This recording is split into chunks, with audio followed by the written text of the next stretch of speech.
तो हेलो जय हिंद student, welcome back to SKP inspiration.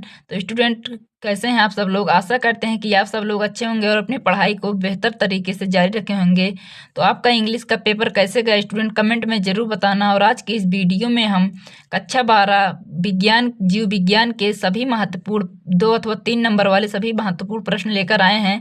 तो स्टूडेंट यह वीडियो आप शुरू से लास्ट तक जरूर देखना। अगर यह वीडियो आप पूरी देख लेते हैं तो आपका 2 अथवा 3 नंबर वाले सभी क्वेश्चन बिल्कुल आसानी से तैयार हो जाएंगे। केवल मैं आप पढ़ूंगा और आपको याद हो जाएंगे। इतने आसान शब्दों में लिखा है मैंने। यह वीडियो बनाने के लिए कम से कम मुझे 2 घंटे की राइटिंग करना पड़ा। इसलिए यह वीडियो अगर आपको अच्छी लगेगी तो प्लीज़ एक लाइक कर देना और चैनल पर नए हो तो चैनल को सब्सक्राइब कर लेना।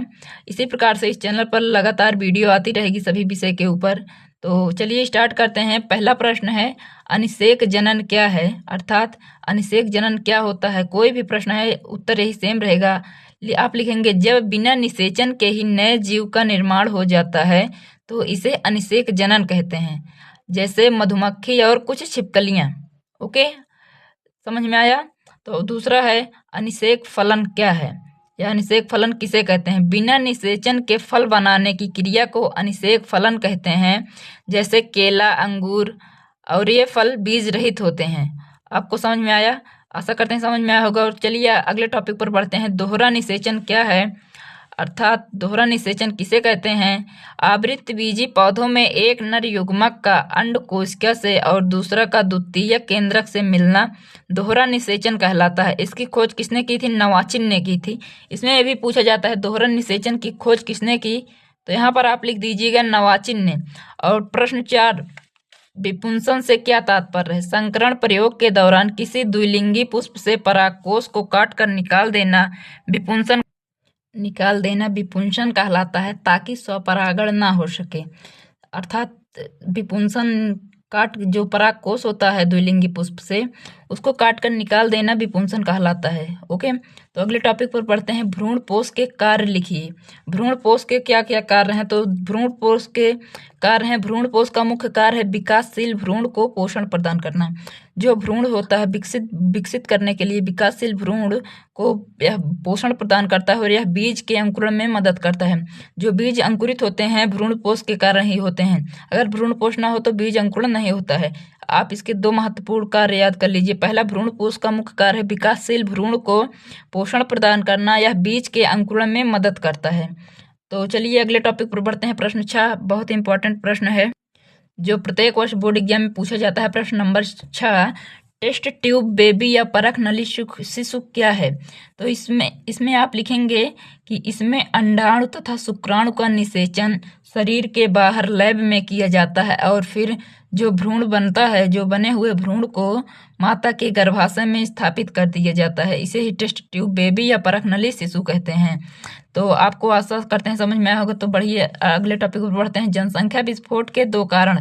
तो जनसंख्या विस्फोट के 2 कारण, प्रमुख कारण है। पहला है मृत्यु दर में कमी आना, अर्थात जब मृत्यु दर कम हो जाएगी तो जनसंख्या बढ़ेगी, ऑब्वियस सी बात है। फिर दूसरा है बेहतर स्वास्थ्य सुविधाएं और अशिक्षा के कारण ही जनसंख्या में बहुत वृद्धि होती है।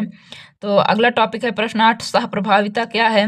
ये very very very important question है, इसे आप जरूर याद कर लीजिएगा। ये प्रत्येक वर्ष सभी सेट में पूछा जाता है स्टूडेंट, तो इसे आप जरूर याद कर लीजिएगा, अर्थात ये बहुत ही इंपॉर्टेंट क्वेश्चन है। चलिए देखते हैं इसका। जब किसी जीन के दोनों युग्म विकल्पी समान रूप से अपना प्रभाव दिखाते हैं तो इसे सह प्रभाविता कहते हैं। जैसे AB रक्त समूह, मनुष्य का AB का रक्त समूह, ये दोनों सह प्रभाविता का लक्षण दिखाते हैं, अपना प्रभाव दिखाते हैं। समान युग्म विकल्पी समान रूप से अपना प्रभाव दिखाते हैं, तो इसे ही सह प्रभाविता कहते हैं। तो आप इसका स्क्रीनशॉट लेकर इसे जरूर याद कर लीजिएगा। फिर 9वां है, मेंडल ने मटर के पौधों को ही क्यों चुना। अर्थात जो मेंडल थे वो अपना वो करने के लिए पौधों को क्यों ही चुनो, मटर के पौधों को।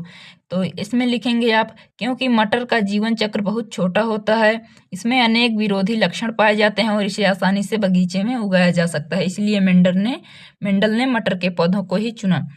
तो आशा करते हैं आपको समझ में आएगा। अगले टॉपिक पर बढ़ते हैं। अपूर्ण प्रभाविता किसे कहते हैं।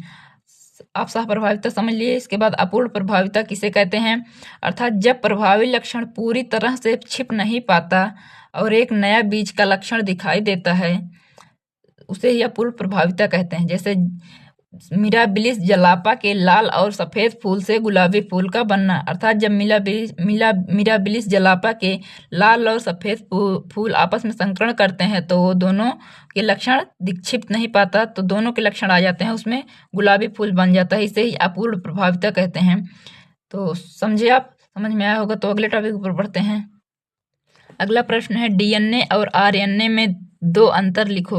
यह बहुत ही इंपॉर्टेंट क्वेश्चन है। अगर आपके पास मॉडल पेपर होगा तो उसमें आप देख सकते हैं ये प्रश्न सभी model paper, question paper, unsolved सभी में पूछा जाता है। डीएनए और आरएनए में अंतर लिखो। तो अगर 2 नंबर में आया है तो 2 ही अंतर लिख देना है, तो आपको 2 या 3 नंबर मिल जाएगा, अगर चाहे जितने नंबर का आया होगा। तो स्टूडेंट सबसे पहले सबसे सरल भाषा मैंने लिखा, डीएनए में डीऑक्सीराइबोस शर्करा होती है और यह द्विकुंडलित होती है। तो इसी प्रकार से आरएनए में राइबोस शर्करा होती है और यह एक कुंडलित होती है। यह बहुत ही सरल है, इसे आप जरूर याद कर लीजिएगा। यह प्रत्येक वर्ष बोर्ड एग्जाम में पूछा जाता है। Very very very important question है। तो अगला क्वेश्चन है प्रश्न 12, अनुलेखन क्या है? अर्थात अनुलेखन किसे कहते हैं? डीएनए से संदेशों का एमआरएनए में बदलना अनुलेखन कहलाता है। यह कोशिका के केंद्रक में होता है। अनुलेखन कोशिका के केंद्रक में होता है। आप इसका स्क्रीनशॉट लेकर भी इसे भी याद कर लीजिए। फिर अगला टॉपिक है जीनोम परियोजना एचजीपी के उद्देश्य लिखो। अर्थात जीनोम परियोजना के क्या उद्देश्य हैं? तो पहला उद्देश्य है मानव डीएनए के सभी लगभग 30,000 जीनों की पहचान करना, और दूसरा है डीएनए अनुक्रमों को डेटाबेस में सुरक्षित करना। और प्रश्न 14 पर पढ़ते हैं, संक्रामक और असंक्रामक रोग में अंतर लिखिए। ये भी प्रत्येक वर्ष बोर्ड एग्जाम में पूछा जाता है। तो जो रोग एक व्यक्ति से दूसरे में फैलते हैं वे संक्रामक रोग कहलाते हैं। जैसे जुकाम हुआ, एड्स हुआ, अर्थात जो एक व्यक्ति को हुए अगर वो दूसरा व्यक्ति भी उस व्यक्ति के संपर्क में आता है तो उसे भी हो जाए वो रोग, तो उसे ही संक्रामक रोग कहते हैं। आपको समझ में आएगा। और असंक्रामक रोग, जो व्यक्ति, जैसे 2 व्यक्ति एक साथ हैं तो भी वो रोग उनको हुआ है वो नहीं होगा। जैसे मधुमेह हुआ है तो चाहे जो व्यक्ति हो उसे संक्रमण के कारण नहीं होगा। तो बढ़ते हैं अगले टॉपिक 15, प्रतिरक्षा किसे कहते हैं? इम्यूनिटी किसे कहते हैं? तो शरीर की रोगों से लड़ने की क्षमता को, जो रोग शरीर में आते हैं उनको लड़ने की क्षमता को प्रतिरक्षा कहते हैं, अर्थात इम्यूनिटी। ये 2 प्रकार के होते हैं, पहला जन्मजात और उपार्जित। तो प्रतिरक्षा किसे कहते हैं? ये भी प्रत्येक वर्ष बोर्ड एग्जाम में पूछा जाता है, इसे भी आप याद कर लेना स्टूडेंट। तो चलिए अगले टॉपिक को बढ़ते हैं। प्रश्न 16 है कि प्रतिजैविक क्या है? अर्थात प्रतिजैविक किसे कहते हैं यह क्या है? प्रतिजैविक क्या है? वे औषधियाँ जो सूक्ष्म जीवों को मार देती हैं या उनकी वृद्धि को रोक देती हैं।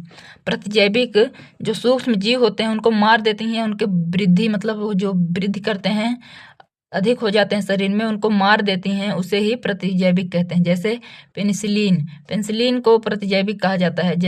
और अगले टॉपिक पर बढ़ते हैं, जैव उर्वरक कैसे लाभदायक है? तो जैव उर्वरक ये सूक्ष्म जीव हैं जो मिट्टी की उर्वरता शक्ति को बढ़ाते हैं। जैव उर्वरक ये सूक्ष्म जीव हैं जो मिट्टी की उर्वरता शक्ति को बढ़ाते हैं। ये रासायनिक खाद की तुलना में सस्ते और प्रदूषण मुक्त होते हैं। ये रासायनिक जो खादें मिलती हैं उनकी तुलना में सस्ते होते हैं और प्रदूषण पर भी इनका प्रकृति पर कोई भी दुष्प्रभाव नहीं होता। जैसे राइजोबियम एक बहुत ही सस्ता और अच्छा जैव उर्वरक है। इसे सभी लोग अपने खेतों में यूज करते हैं, इसलिए ये बहुत ही लाभदायक है। तो 18वां प्रश्न है, बीटी कपास पर टिप्पणी लिखिए। वह एक ऐसी फसल है जिसमें कीटों से लड़ने की क्षमता होती है। इसमें बैसिलस थुरिनजिएंसिस जीवाणु का जीन डाला जाता है। कौन से जीवाणु का जीन डाला जाता है इसमें? तो ये भी प्रश्न पूछा जा सकता है। तो इसमें बैसिलस थुरिनजिएंसिस का जीन डाला जाता है। और प्रश्न नंबर 19 है, पीसीआर का उपयोग लिखिए।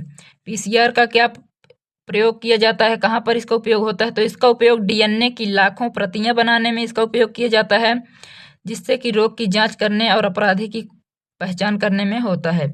और क्वेश्चन नंबर 20 है, जैव प्रौद्योगिकी की चिकित्सा में उपयोग। जैव प्रौद्योगिकी के चिकित्सा में कौन से उपयोग होते हैं? इंसुलिन बनाने में जैव प्रौद्योगिकी का उपयोग किया जाता है, जीन थेरेपी में और टीकों के निर्माण में। तो आशा करते हैं कि आपको यह वीडियो पसंद आई होगी। अगर वीडियो पसंद आई हो तो प्लीज़ एक लाइक कर देना और चैनल पर नया हो तो चैनल को सब्सक्राइब जरूर कर लेना। मिलते हैं किसी नेक्स्ट वीडियो में, तब तक के लिए जय हिंद, जय भारत, धन्यवाद।